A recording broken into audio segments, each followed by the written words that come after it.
So the key figures in the new French government, who's in, who's out? That's right. There are not as many changes as we were expecting, and a lot of the heavyweights from the previous government remained. As you mentioned, Bruno Le Maire is still Economy and Finance Minister. The word recovery has been added to his portfolio.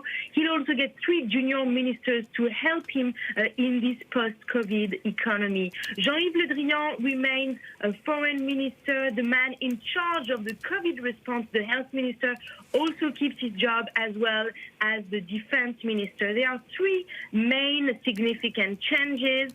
The interior minister is now Gérald Darmanin, very young, 37 years old, very close to Macron, and a very sensitive position at a time where you have protests, including in France, against the police following the Black Lives Matter movement in the US. Then you have Barbara Pompili, who will get the environment job, and of course that's also a key position as Macron wants to make this recovery green. Right. OK, so, Caroline, given that the cabinet has been more tweaked than massively reshuffled, what do we expect the focus to be now? Is it all going to be about recovery? What about reform? So the reforms, the hospital reform is the first one, because hospital salaries are still considered too low in France, and hospital staff has been, of course, seen as vital for the nation during this crisis.